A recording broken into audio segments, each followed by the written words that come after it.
Hello दोस्तों, नमस्कार। स्वागत है आप सभी का हमारे यूट्यूब चैनल पैसे की बात में। दोस्तों, आप भले ही बैंक प्राइवेटाइजेशन का समर्थन करते होंगे या फिर बैंक प्राइवेटाइजेशन का आप विरोध करते होंगे, आपके मन में ये जरूर सवाल आया होगा या फिर ये जरूर आपके मन में घूम रहा होगा कि गवर्नमेंट यहाँ पे बैंक प्राइवेटाइजेशन के बजाय यदि एक दो और बैंक मर्जर कर दे तो ज्यादा बढ़िया रहेगा। तो हम लोग इस वीडियो में इसी टॉपिक के बारे में बात करने वाले हैं। और एक्चुअली यहाँ पे बैंक प्राइवेटाइजेशन के बजाय यहाँ पे बैंक मर्जर के बारे में हम सोच क्यों रहे हैं, क्योंकि यदि गवर्नमेंट का आप ट्रैक रिकॉर्ड देखोगे तो गवर्नमेंट एक भी सरकारी कंपनी को या फिर एक भी बैंकों को प्राइवेटाइज नहीं कर पाई है। आप पास्ट इसका देख लो, बीपीसीएल का आप उदाहरण देख लो, अभी भी वो प्राइवेटाइज नहीं हुआ है। और बिना मतलब का सरकार ये भी सुन रही है कि सरकार ने देश बेच दिया, मतलब खाया पिया कुछ नहीं और गिलास तोड़ा 12 आना। खैर जो भी है, लेकिन यदि हम बैंक प्राइवेटाइजेशन के बारे में बात करें तो गवर्नमेंट ने यह स्पष्ट कर दिया है कि जिन बैंकों का मर्जर किसी न किसी बैंक के साथ में हुआ होगा उन बैंकों का प्राइवेटाइजेशन नहीं किया जाएगा। अब बच गए ये 6 bank.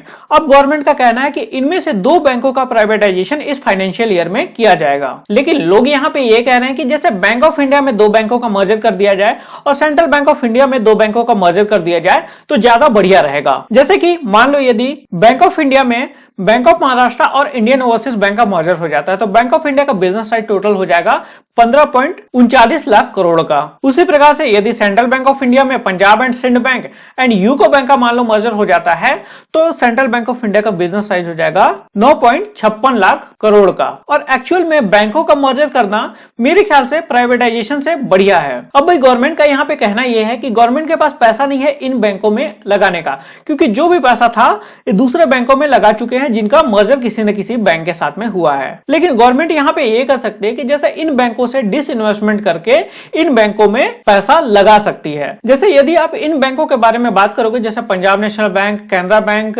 Union bank of India, Indian bank, इन बैंकों में गवर्नमेंट का स्टेक अभी के डेट में लगभग 80 से 85% के बीच में है, तो उसको कम करके 60% के लगभग में लेते आए और जो भी पैसा उससे आए इन बैंकों में यहाँ पे गवर्नमेंट लगा दे जिनका वो प्राइवेटाइजेशन करना चाहती है, और पैसे लगाने के बाद में इस तरीके से मर्जर कर दे तो ज्यादा बढ़िया रहेगा। खैर अब गवर्नमेंट के ऊपर है कि गवर्नमेंट यहाँ पे करना क्या चाहती है। वैसे जब प्राइवेटाइजेशन का ऐलान हुआ था उसी टाइम मैंने बताया था कि गवर्नमेंट यहाँ पे प्राइवेटाइजेशन नहीं कर पाएगी, हमें बैंक मर्जर देखने को मिलेगा। लेकिन अब गवर्नमेंट क्या करती है वो बात की बात है। लेकिन यदि इस तरीके का मर्जर हो जाता है तब हम लोग देखते हैं यहाँ पे गवर्नमेंट बैंक का रैंकिंग कैसे रहेगा। जैसे नंबर 1 पे रहेगा आपका स्टेट बैंक ऑफ इंडिया लगभग 52 लाख करोड़ रुपए के बिजनेस के साथ में। इसके बाद में फिर सेकेंड नंबर पे रहेगा आपका पंजाब नेशनल बैंक लगभग 17.94 लाख करोड़ के बिजनेस के साथ में। उसके बाद में फिर आपका हो जाएगा तीसरा नंबर पे बैंक ऑफ बड़ौदा 16.14 लाख करोड़ के बिजनेस के साथ में। इसके बाद में फिर चौथा नंबर पे आपका हो जाएगा बैंक ऑफ इंडिया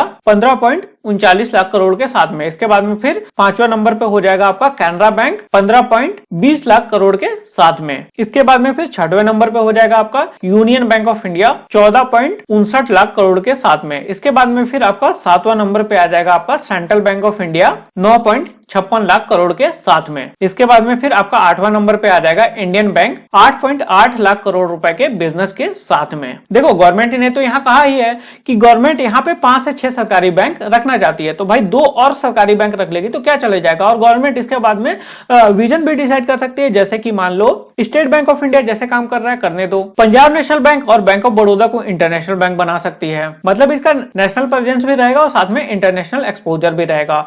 और इसके बाद में फिर 2 बैंकों को ग्रामीण क्षेत्रों में फोकस करने के लिए बना सकते हैं, जैसे यूनियन बैंक ऑफ इंडिया को ग्रामीण क्षेत्र के लिए बना दे, सेंट्रल बैंक ऑफ इंडिया को ग्रामीण क्षेत्र के लिए बना दे। इसके बाद में फिर 3 बैंकों को, जो बैंक ऑफ इंडिया है, कैनरा बैंक है और इंडियन बैंक है, इनको सिटी एरिया में काम करने के लिए या फिर सेमी अर्बन इलाके में काम करने के लिए इनको एक विजन दे दे। तो इस तरीके से भी गवर्नमेंट काम कर सकते हैं, लेकिन देखना यह है कि गवर्नमेंट यहाँ पे क्या करने वाली है। तो दोस्तों इस वीडियो में बस इतना ही। आई होप आपको ये वीडियो पसंद आएगा। यदि आपको वीडियो पसंद आएगा तो वीडियो को लाइक कर दीजिएगा एंड वीडियो को शेयर भी कर दीजिएगा और चैनल को सब्सक्राइब कर लीजिएगा। और सब्सक्राइब करने के बाद में बेल आइकन को दबा दीजिएगा ताकि जब भी कोई नई वीडियो अपलोड हो उसकी नोटिफिकेशन आपको मिल